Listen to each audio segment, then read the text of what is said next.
Good morning everyone. Today we will discuss about our next topic, air, and today we will discuss the text questions of that chapter.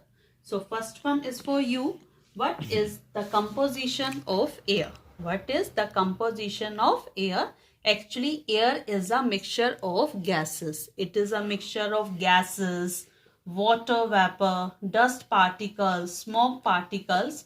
So when we're talking about composition of air, which is a mixture of gases, so the major component of the air is nitrogen gas. The major component of air is nitrogen gas, that is 78%.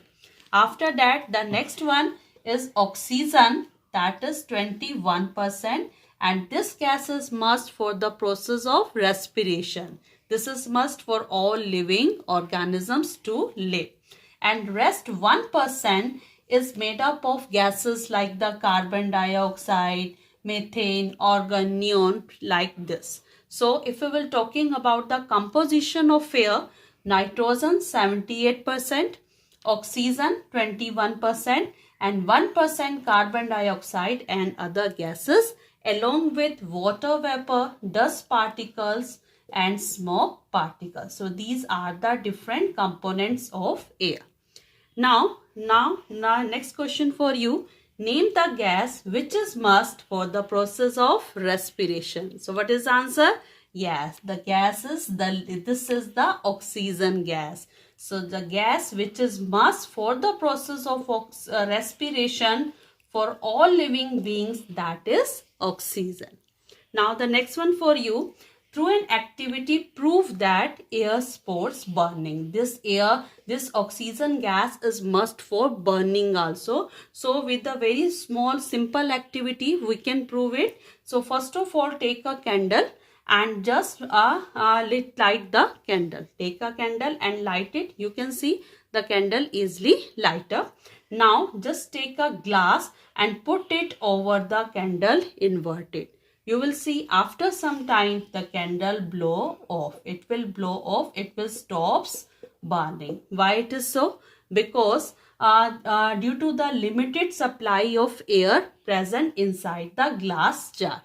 Because when the candle burns, so what the amount of the air, which the amount of the oxygen present inside the glass jar, it is used by the candle for burning, and when it's over, there is not any other supply of oxygen or air and it stops burning. So through an activity, we can easily prove that air supports burning. Now the next problem for you, if you will put a lump of cotton wool, in water, it will shrink. Why it is so? So it's a very simplest one, because a lump of cotton wool has air spaces between them. There are large air spaces between them, and when we put that cotton wool into the water, when we dip the cotton wool into the water, the air is replaced by the water. Then it becomes heavy and it sinks down into the water and as well as shrinks in amount. So it will sink down, it will shrink, and that is the reason, and that's why cotton wool shrink, because cotton wool is filled with air spaces which replaced by the water. Now the next one, can you name the air that surrounds the earth? Yes, it is a very simplest one. The layer is known as atmosphere. The layer of air that surrounds the earth, that is atmosphere, and in the atmosphere life is possible.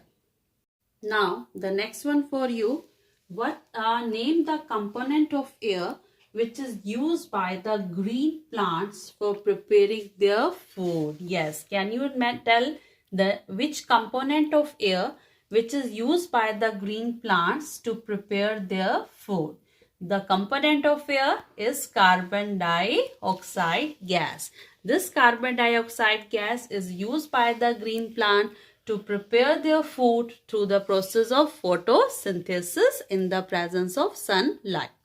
Now the next one for you, list 5 activities that are possible due to the presence of air. So when we're talking about activities which are possible only and only in the presence of air, so first one is your respiration. Yes, the process of respiration, it is possible only in the presence of air.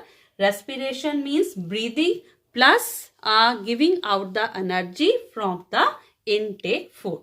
The next process is the pollination. Pollination means moving of pollen grains, transfer of pollen grains from one plant to another plant, or from one flower to another flower. It is only possible due to the presence of air. Next one is power generation. Power generation, electricity can be generated with the help of the air with the help of the windmill.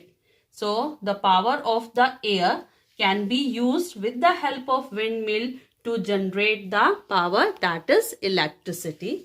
The next possible activities, that is process of photosynthesis. Yes, photosynthesis process means the process by which green plants prepare their food, not from themselves, for all living beings. That is possible only and only in the presence of air, or you can say in the presence of carbon dioxide gas. And the next one, moving of anything, moving, flying. This is possible only in the presence of air. So these are the different activities that these are possible if air is there. Now the next one for you, how plants and animals help each other.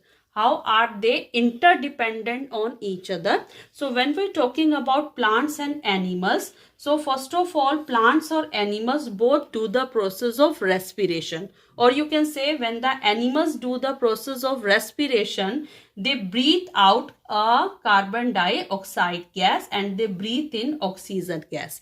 Means they intake oxygen gas, and during the process of respiration, they breathe out carbon dioxide gas.